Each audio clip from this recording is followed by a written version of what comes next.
ilang linggo nating hinagila pero finally nakuha rin natin na ating mga kapanayam ngayong hapon. Nananatiling chairman ng Committee on Public Service, Public Order and Dangerous Drugs at na dagdag ho sa kanyang committee chairmanship ang pagiging chairman ng Committee on Civil Service, Government Reorganization and Professional Regulation. Ating tinutukoy, Senator Ronald Bato de la Rosa. Hi sir, magandang hapon po. Magandang hapon sa iyo, Sally, at sa ating mga taga-subaybay. Magandang hapon po. Sir, una, nag-open na ang session, yung first regular session ng 20th Congress last Monday at bahagi po kayo ng majority block. So sa ating kababayan, ano po ang aasahan na ating mga kababayan sa majority block ngayong 20th Congress? Well, asahan ninyo na magtatrabaho ng gusto para sa kabutihan ng ating bansa. Yun ang gagawin ng majority block. At ano po yung mga bill ninyo na bigo kayong maipasa sa 19th Congress ang ngayon po yung muli nyong isinusulong sa 20th Congress? Yung Sally, yung death penalty for large-scale drug traffickers. At saka yung pagbabalik ng mandatory ROTC. Yun ang mga medyo controversial na batas na i-refile natin dahil hindi nakalusot during the last Congress. At considering yung composition na ngayon ng Senate, syempre may mga nabago na, sa tingin nyo mas may pag-asa na makapasa po yung dalawang, sabi nyo nga medyo controversial na panukalang batas na isinusulong ninyo? Mataas.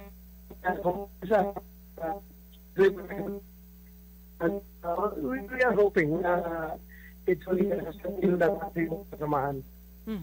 Sir, parang napuputol-putol yung signal ni Sir. Ano ba, Viber si Sir? Smart. Okay. So, balikan. Sir, okay na ba? Pakinggan ulit natin si Sir. Yeah, hello. Ayan. Sir, tawagan ka uli namin ha. Kasi parang nag-e-echo. So, hindi natin maintindihan yung sinasabi ni Senator Ronald Bato de la Rosa. Sayang naman, kailangan nating maintindihan yung kanyang mga niyahayag. Kanina po na sabi niya na isinusulong uli niya yung controversial nga na hindi nakapasa ng 19th Congress, yung mandatory ROTC and then yung parusang ditay sa mga large-scale drug trafficking, yung involved sa mga large-scale drug trafficking. So, kasi nung 19th Congress, maraming hindi nakapasa. So, considering na may pagbabago na ngayon sa leadership, sa membership ng Senate, ay kung sa tingin niya may pag-asa. So, balikan natin. Hi, sir. Hello. Ayan. Mas klaro na po. Yeah.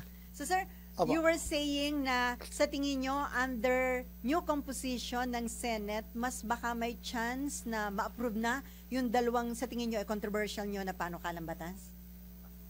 Yes, Sally. I'm optimistic na makalusot ito ngayon. And dagdag ko pa dyan, no, yung isa palang pinail natin dati na hindi rin nakalusot, ipapile natin uli yung pag-repeal ng CPD law. Yung CPD law yun. Sir, ano yun yung CPD law? Pasensya na kayo. Ba't pinare-repeal nyo ito? Ito yung mga professional na ay maraming requirement na kailangan sila seminar para magkakuha ng puntos, kailangan attend ng mga convention para magkakuha ng additional puntos para ma-renew yung kanilang mga lisensya. Ito po, nakita ko, sir. Ng karamihan ng mga profesional na yung pumunta sa opisina natin at humingi ng tulong na talagang sila'y nahihirapan dito sa batas na ito. So, kung pwede ba daw na ma-repeal or ma-amend or ano bang solusyon nito. So, yun. Ni-refile natin yung proposed bill niya tungkol doon. Proposed bill na yun. Nakita ko na, sir, Continuing Professional Development Act of 2016 o CPD Law. RA. Yes, CPD law. Oho, Continuing Professional Development. Ayan. oho. So ito, pinababasuran nyo na ito, repeal. Hindi amend, kundi repeal. Well, depende sa kalabasan. Kasi dadaan pa yan sa hearing. Oho. Alam ko, mayroong pros and cons yan. Alam ko, mayroong mag-oppose, mayroong din magsusuporta. So, titingnan natin ngayon. Basta initially, yung aking pinail na bill is total repeal. Para hindi na mahirapan yung mga professional natin na mag-renew ng kanilang mga lisensya. Pero depende nga yan sa kakatakbuhan ng bill. Kaya nga, pagkakaroon tayo ng hearing para pakinggan natin ang mga pros and cons sa panukalang batas na yan. So tamang-tama kayo sa chairman ng Civil Service, Government Reorganization and Professional Regulation. So kayo mag-handle ng hearing doon sa proposed bill nyo na yon, tama po ba? Yes, tama nga, timing nga. At napunta sa akin yung committee na yan. Tama lang. Oo. Sir, nung Monday, sa sona ni Presidente, talaga namang diniklara nyo na hindi kayo attend dahil ayaw nyo, sabi nyo, makipagplastikan. Pero pinakinggan nyo naman po yung laman ng sona ng Presidente. Hindi ko napakinggan. Tinayin ko lang, nagbabrowse lang ako yung lumalabas lang sa Media. lumalabas lang sa social media na mga portion ng kanyang mga importanteng bagay na sinabi niya doon sa kanyang suna. Pero pagdating ho doon sa kampanya sa illegal drugs, parang natatandaan ko, sinabi ni Presidente, sa unang 3 taon niya, parang nahigitan na nila yung na-achieve ng nakalipas na administrasyon at nagawa daw nila yon yung sa dami ng huli sa isang bloodless na paraan. Would you like to comment on that, sir? Yung pag-claim na mas marami, hindi ako pwede mag-agree or mag-disagree. Kailangan talaga natin ng yung honest to goodness na inventory ng huli. Hindi ko rin masabi na mas marami yung sa amin noon. Hindi ko rin masabi mas marami yung sa kanila. Kailangan ng klarong inventory, hindi yung puro yapang lang. Pagdating naman sa problema sa droga, hindi man natin the ultimate measure is tanungin mo yung taong bayan kung anong naramdaman nila. Are they still afraid? Are they still concerned about the drug problem, the drug situation of this country, or hindi na yan problema ngayon? Tanungin natin kung anong sagot nila. Yung sila naman na Yes, sir. sila man ang tao na natitreat din talaga sa problema. Sir, napuputol-putol ka na naman. Ay, humina yata ang signal. So, ano kaya? Landline? Yung ba kanina, smart? Okay na uli? Hi, sir. O, balikan uli natin kasi maganda yung sinasabi ni sir. Hindi pwedeng puro yabang, pero tanungin ng taong bayan kung ano ba yung kanilang masasabi. Kung sa tingin nila, wala na talaga, nababawasan na itong problema sa illegal na droga sa ating bansa. Sa bagay, hindi niya sabihin sino ang mas marami. Ang importante, ma-resolve itong problema sa illegal na droga dito sa ating bansa. So, sir, okay ka na ulit? Hi, sir. Ayan. Okay na. Okay na po, sir. So, sir, yung nga, sabi nyo, hindi pwedeng puro yabang. So, ang dapat, alamin natin yan kung totoo yung sinasabi ng Pangulo sa pamagitan ng pagtatanong sa ating taong bayan kung wala na ba silang kinatatakutan sa kanila lugar, kung wala na nga bang problema sa illegal na droga. Tama po ba? Yes, yan ang real mission. Tanungin natin ang taong bayan. Pagtanong ka, di ba, sabihin sa'yo ng taong bayan na, sir, andyan na naman sila, bumalik na naman sila, marami na naman droga, nagkalat sa aming lugar ngayon, marami na namang adik, nakakatakot na naman lumabas. So, tanungin nyo yung taong bayan para sigurado tayo, hindi yung tayo-tayo lang papalabas, magyayabang na kung ano-anong mga figures ipapakita natin, how don't know how authentic those figures are. Pero the real mission is yung taong bayan mismo. Concerned pa ba sila? May problema pa ba sa droga sa kanilang lugar? Di ba, sigurado, magpaputol ako ng kuko. Ang sagot nila dyan is, andyan sir, lumalakas na naman sila, andyan na bumabalik. Dami na namang adik. Yun po yung nakukuha yung feedback sa ating mga kababayan. Yes, yes. Mhm. Yan ang nakukuha natin, yes. Mhm. Pero, so Sir Anto, bilang chairman ng Committee on Public Order and Dangerous Drugs, magkakanda ka pa rin ba ng inquiry tungkol sa tunay na estado ng problema sa illegal na droga sa bansa? Yes, you can expect that from my committee because that is our mandate Mhm. to oversee. Mhm. To oversee, the oversight function namin na bilang committee na bantayan kung ano na ang nangyayari na ginagawa ng ating government agencies pertaining to the drug problem. Mhm. At isa pa rin po sa parang naging highlight ng SONA ni Presidente, yung kanyang talagang tumatak sa utak na marami nating kababayan, yung kanyang sinabing, mahiya naman kayo pagdating sa mga sinasabi niyang involved sa karakitan, korupsyon, kalokohan sa flood control projects. So, ito po ba na-appreciate nyo, itong ganitong pahayag ng Pangulo na parang nandun yung kanyang babala na mananagot kung sino mang involved dito sa katiwalian sa mga flood control projects? Mas na-appreciate ko yung reaction ng crowd, no, na ang lakas pumalakpak, yung dapat mahiya, ang lakas pumalakpak. Ang lakas pumalakpak, Sili, yung dapat mahiya. Sabi nga, may isa nagsabi, napaka-hipokrito naman ng mga iba, tumayo pa't pumalakpak, mukhang sila'y pinatatamaan. pero sir, naniniwala kayo na kung siseryosohin ito ng Pangulo, marami doon sa kanyang dumalon sa SONA, malamang tatamaan ito at maaring makasuhan? Naniniwala kayo doon, sir? Kung siseryosohin. Mhm. Kung siseryosohin. Mhm. So, kinakailangang ipakita na may kaukulang aksyon na gagawin yung ginawang warning o babala po ng Pangulo. Yeah, sana.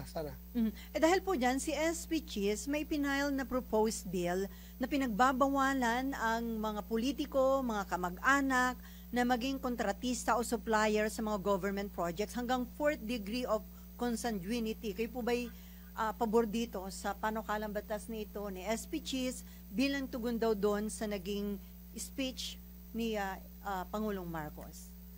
Maganda po yan dahil sa ngayon meron naman tayong batas no na yung Graft and Corrupt Practices Act na nagbabawal ng conflict of interest, no. Yung ikaw na congressman sa inyong lugar, ikaw na ang nag-propose ng mga projects na yan at ikaw pa mag-implement pag-approve sa GAA, ikaw pa mag-implement. Ang daming congressman natin na ganyan ngayon. Ang dami. Kasi ang negosyo ng ang dami. pamilya, mga kontratista po, no, may mga parang may mga congressman daw na parang kontratista, may mga construction company, tama po ba? Yes. Mayroong karamihan dyan, dating kontratista, dating kontraktor na naging congressman. So nung naging congressman, anong gagawin nila kundi patabain yung kanilang negosyo na construction? Di ba? Oo, marami yan. So, maganda yung, susuportahan nyo yung proposed bill ni SP Cheese Escudero? Yes, suportahan ko yan. Sir, pagdating naman sa impeachment, meron pong resolution na pinaiikot ngayon sa Senate. Ewan ko lang kung nakarating na ho sa inyong opisina. Ang nag-drop nito, kasamahan nyo sa majority, Senator Kiko Pangilinan, na parang, ang pagkakaintindi ko, gusto niyang magkaroon ng sense of the Senate na nananawagan sa Korte Suprema na i-reconsider yung naging decision. Tapos may mga mini-mention sila ng mga binanggit ng mga dating Supreme Court Justices. Nakarating na po ba sa inyong opisina at kung sakali, pipirma po ba kayo dito o hindi? Hindi pa ata nakarating pero mabuti pa, huwag na lang iparating dahil hindi ko talaga pipirmahan yan. So, dun sa, kasi di ba August 6, meron na kayo nakaschedule na magdesisyon ang Senado, ano yung magiging aksyon doon sa SC ruling. Bubuhayin niyo po ba yung inyong motion to dismiss the impeachment case against the Vice President? Mamumukhang tanga ako niya, no, kung ganun pa rin ang gagawin ko dahil no less than the Supreme Court itself, no, nag-decide na Mhm. unconstitutional at lahat ng actions na ginawa namin ay void ab initio. Mhm. Lahat ng pag-convene namin ng impeachment court ay walang saysay, Mhm. void ab initio. So Mhm. because constitutionally infirm yung articles of impeachment. So hindi, para bang ano ba tayo nito? Mhm.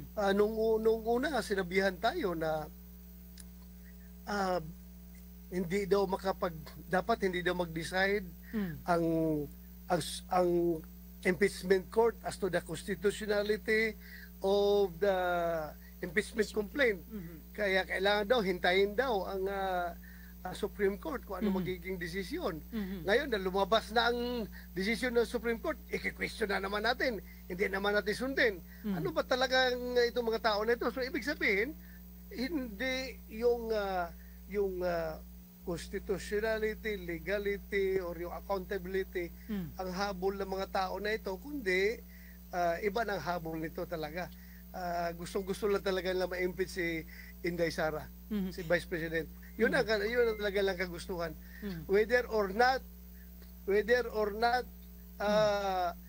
sumang-ayon ang Supreme Court sa kanila, sarado ng utak nila. Mhm. Kailangan tanggalin sa pwesto si Vice President Inday Sara. So sila na lang ang maging Diyos. Mhm. Ayaw nila sumunod sa Supreme Court eh. Sila na maging Diyos. Mhm. So sir, Hmm. ang mangyayari yata sa August 6, malamang matinding debate ito.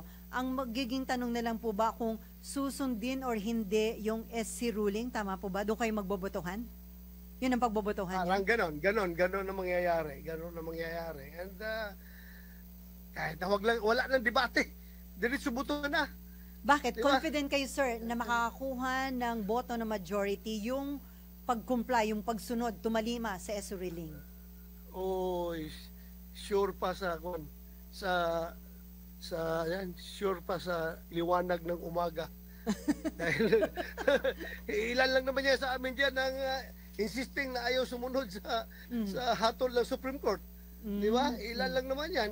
Ilan Mas lang, sir? marami dyan ang sumusunod at rumispito sa hatol ng kataas-taasang korte ng ating bansa. So sir, kinukumpirma nyo yung nasabi sa amin ni Senate President Pro Tempore Jingo Estrada na ang kanyang pagtaya nasa 19 to 20 senators ang pananaw o paninindigan ay dapat i-comply, dapat sumunod ang Senado sa naging ruling ng Korte Suprema.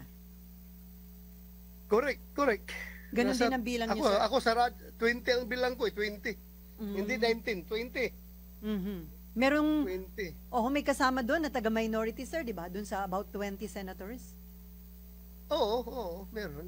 Mhm. Pero sir, ngayon, meron ng panawagan sa inyo yung Kamara na yun daw voting to dismiss the impeachment complaint against BP Sara ay premature dahil dapat daw una i-consider as the Senate must first consider the House of Representatives' forthcoming appeal to the Supreme Court ruling. Hintay daw niyo po muna magiging desisyon ng Korte Suprema dun sa ihahain pa nila na motion for reconsideration o appeal sa Korte Suprema. Pakiusap lang naman yan sa kanila, no? Hindi Opo. mo sila pwede kami diktahan, di ba? Mhm. So, pakiusap lang sila. Sige lang, pakinggan natin yung pakiusap nila. Mhm. So pwedeng yan ay mapag-usapan din, sir, sa August 6, yung appeal ng Kamara sa Senate? Pwede yung mapag-usapan. Pwede yung mapag-usapan yan. Mhm. Pero I am sure somebody will move for the final disposal of that impeachment complaint. Mhm. I am sure dahil nung first day pa lang namin, meron na gustong motion na pagbutuhan na, pero pinakiusapan lang na baka pakinggan mo, makapaghanda mo na yung both pro and con doon sa pro at saka anti doon sa pagbabasura, pabigyan ng panahon para makapag-aral. Kaya ngayon, todo aral kami ngayon sa naging desisyon ng Korte Suprema para ready kami makipagdebate ngayong pizza sa ice. So, yun ang naging usapan. So sir, naghahanda rin kayo para sa mangyayaring inaasahan nyo ng debate, although sabi nyo nga dapat wala nang debate, butuhan na lang. pero naghahanda pa rin po kayo sa magiging argumento ninyo sakali nga meron pa rin mag-raise na wag muna magbotohan o hindi wag i-comply yung SC ruling. Handa tayo, kaya binabasa natin. Mhm. At the same time, we are invoking the guidance of the Holy Spirit. Yan palagi ang ating ginagawa, Sili, para handa tayo makipagbakbakan sa kahit kanino man, kahit na hindi tayo abogado. Mhm. Sir, pag ginagamit niyo yung guidance of the Holy Spirit, talaga bang bago kayo gumawa ng gano'n, yung motion to dismiss, na talagang pinag-pray niyo yon bago kayo gumagawa Yes, ng gano'n? Sili, bago ako matulog at bago ako umalis ng bahay, nagdadasal muna ako sa aming altar, mga maliit na altar na Seeking iniibok guidance. ko yung guidance ng Holy Spirit na sana i-guide niya ako para hindi ako stray away sa aking dapat na gagawin. Mhm. So, sir, can we say, sabi mo nga, sure ball na, parang 100% sure kayo na sa August 6, magkakabotohan na ang magiging boto ng majority, sabi nyo nga 20, i-comply, sundin ang SC ruling. Yes, sigurado ako dahil nga dapat na-resolve na yan nung second day pa lang namin, no? Because meron nang gusto magmosyon at napakiusapan lang yung gusto magmosyon na bigyan mo na ng time para makapapag-aralan namin at magkakaroon ng magandang debate sa itong pizza sa S. So, mukhang final na yan. Pa-final na yan. Yan ang napag-usapan. So, magkakaroon ng butuhan yan ngayong pizza sa S. Tama po ba si neophyte Senator Rodante Marcoleta yung dismiss na yan, yung ganun, ngayon pa lang, ng second day. Tama po ba? Ayaw kong i-disclose yung aming kung sino, basta mayroong gusto mag-move talaga. Oo. Kasi na-mention na ho sa amin ni Senator Erwin Tulfo. Baka hindi niya alam na ano pala yun. Dapat confidential ba yun, sir? Sige lang. Ikuan lang yun sa amin. Amin lang yun na usapan. Sir, speaking of Marcoleta, nakuha niyo yung, sabi nga, makapangyarihang committee ang Blue Ribbon. May mga impression na kaya ibinigay kay Marcoleta yon just to get the support ng Duterte Bloc. Tama ba yung ganong impression ng ilan? Okay, kanya-kanyang interpretation niya, no? Kanya-kanyang pagbasa yan sa sitwasyon. Basta, para sa amin, he is very capable at karapat-dapat na siya ang umawak sa Blue Ribbon Committee na yan kahit na siya ay baguhan. Baguhan siya sa Senado pero matagal naman siya sa House of Representatives, di ba? Kaya alam niya yung trabaho na yan. At tama lang na siyang may hawak. Importante na isang matapang at matatag na personalidad ang hahawak sa Blue Ribbon Committee. Kasi may man nagsasabi, naku, baka maging sakit ulo ng Malacanang si Marcoleta dahil Duterte ally daw po itong si Senator Marcoleta. Tama po ba yung ganung mga concern? Huwag sila gumawa ng kalokohan para hindi sasakit ang ulo nila, di ba? Ganun lang naman yan eh. Wala man yung politikahan. Hindi man porque kapartido ka doon sa opposition ay gagawa ka na sakit ng ulo ng nasa Malacanang. Hindi na maganda yan. Ang importante lang, huwag sila gumawa ng kalukuhan at hindi sila talaga makalusot kay Marcoleta. Senator Marcoleta. Hindi sila papalusutin dyan. Sir, mabuti kayo ba ang nakapag-encourage kay Senator Amy na sumama na rin sa majority at bumoto sa pagiging Senate President ni Chis Escudero? Nung una, di ba parang hesitant siya? Yes, nag-usap-usap kami. At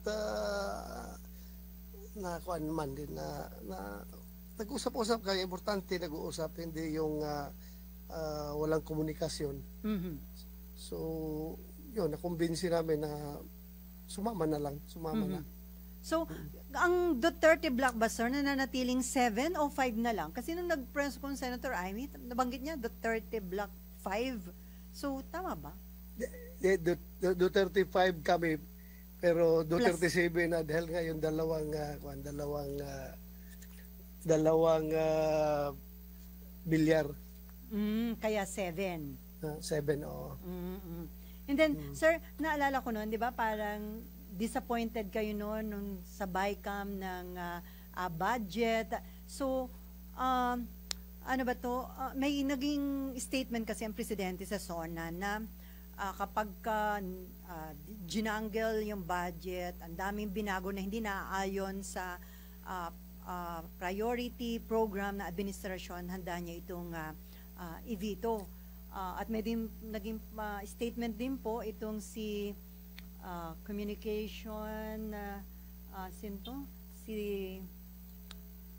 Hanapin natin yung kanyang statement. Itong si Communication Undersecretary Claire Castro na hindi daw dapat abusuhin yung sinasabing power of the purse ng Kongreso at wag na magkaroon ng mga insertion na hindi mapapakinabangan ng na tunay ng taong bayan.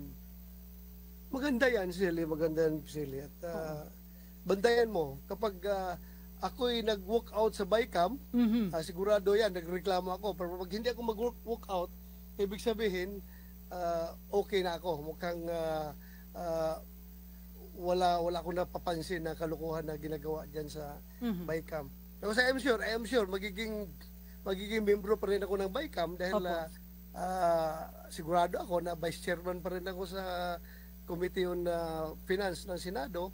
So, sigurado ako na makakaasama pa rin ako sa BICAM. At bantayan mo, kung mag-walk out ako, yun, ayaw ko. Pero pag hindi ko mag-walk out, okay yan. Doon sa 2025, sir, di ba nag-walk out ka ba nun? Yes, Di ba, walk out sa ako BICAM? noon. Bantayan mo lang pag hindi ako mag-walk out. Dahil hindi ko talaga, isipin mo, pinapapirma kami ng BICAM report na hindi pa namin nabasa. Samantalang, the decision before that, I move, nag-motion ako na before kami papirmahin ng BICAM report, bigyan kami ng advance copy para mapag-aralan namin yung nilalaman ng BICAM report. Pero pagdating namin doon, pirmahan agad. Wala mo lang binigay kahit na subcopy. So, nag-walk out ako. Hindi ako pumirma dahil I don't want to take part in the proceedings that is questionable at magre-resulta ng hindi maganda para sa ating bansa. Kaya di ba nangyari, napakaraming nag-file ng petition questioning itong 2025 budget dahil may mga blanco daw, may mga insertion. So ito, you're hoping na hindi na ito maulit under 2026 sa proposed budget, sir? I hope na hindi na yan mangyayari. I really hope. Kasi alam mo na the same people ay nandyan sa liderato ng Kongreso at liderato ng Senado. I hope na mapag-agrihan na talaga na wala nang ganun. So, suportado niyo po yung ifinal na joint resolution ng minority kasama si Senator Kiko at Senator Bam na nananawagan na gawin ng transparent or open lahat ng BICAM, na lahat ng mga proposed bill na isasalang sa BICAM, including budget. Dapat talaga yan. Hindi naman dapat kailangan ng resolution yan dahil part of the transparency principle yan ang ginagawa ng Congress. Dapat ipakita talaga natin yung ginagawa natin, hindi yung magkakaroon ng hukus-pukus kapag walang nagmamasid, walang nagmamatsyag. So, ayaw nyo na, sir, yung may mga mini BICAM. Kasi nangyari, di ba, may meeting lang kayo doon sa unang parang may mga pictorial lang pag sa opening ng BICAM, tapos sila na lang mag-uusap and then haharap na uli sa media kapag kapirmahan na. Dapat kahit yung mini BICAM, sir, open na yun sa public or sa media? Sa akin, sa akin, okay lang na magkakaroon sila to hasten the proceedings. Kasi kung andyan lahat ng membro ng BICAM, yung sa Senate contingent at saka sa House contingent, ang dami makikialam, baka masyado pa magulo ang magiging takbo. Ang maganda niyan, kahit na magkakaroon sila na lang dalawang chairman mag-usap, provided after yung finished product na pinag-usapan nila, bago kami papirmahin sa BICAM report, dapat bigyan kami ng ample time to review everything so that maka-move kami for whatever. Kung during the the final decision ng bicameral conference committee ay kung hindi kami magsabi na I move na basura ito, hindi ito pumili dahil malaking kabalbalan na nakikita ko dito sa report na ito at hindi ito legal or unconstitutional itong mga pinagagawa dito. So dapat ganun, bigyan kami ng time. Kahit na huwag na kami isama dyan sa buong deliberation ng BICAM. Sa bigyan lang kami ng ample time na mabasa yung buong BICAM report. Okay na sa akin yun. Okay. At panghuli na lang, sir, dahil kayo nag-imbestiga sa online na sabong, yung about missing sabongero, kayo ba'y natutuwa doon sa mga naging developments na ngayon sa DOJ? Yung mga relatives, nag-file na po ng multiple counts ng murder at serious illegal detention laban kay Atong Ang at sa kanya mga associates. At parang may mga lumitaw pa na ibang mga witnesses tungkol dito. Ay, ako hirap na hirap ako sa pag-imbestiga noon dahil hirap tayo makakuha ng witness dahil very fresh pa yung mga pangyayari niyan when we conducted our Senate committee hearings pertaining to missing sabongeros. Sana kung noong panahon na yun si Dondon Patidungan bumaligtad na, tapos na yun. Tapos nakapag-file na tayo noon pero yun lang, late na siya bumaligtad. Pero at least huli man, okay pa rin. At least whatever, basta ma-achieve natin yung hustisya doon sa mga nawawalan sa bungero. Hustisya regardless kung sino yung sangkot, kahit pa may mga dating police or mga active pang police officer. Yes, basta but tingnan rin natin yung hustisya diyan ang hustisya hindi lang doon sa missing sa bungero, kundi hustisya din doon sa mga suspects. Dapat ay mabigyan rin sila ng tamang hustisya. Sir, natuwa ka ba? Di ba yung dapat ay boxing match ni General Torre at ni Vice Mayor Baste ay hindi natuloy. Kung ba natuloy yun, manonood ka sana, sir? Hindi ko alam, Sally. Hirap naman, no? Nunod na sa baha yung ating bansa, magbaboxing ka pa dyan, manood ka pa ng boxing. Ako sa bagay. Pero at least, may kinita yata, sir, na about 20 million para daw yun sa mga flood victims. Ay, mabuti kung merong umabot na ganun ang kita. Mabuti para maitulong sa mga flood victims. Okay. Naku, on that note, marami pong salamat, sir. Finally, sabi ko nga, naku, ilang linggo ko nang hinahagilap, Senator Bato, laging hindi pwede. Pero ngayon, at least napagbigyan nyo na po kami. Basta ikaw, Silly. Basta ikaw. Thank you, sir. Salamat po. Thank you, Sel. Salamat.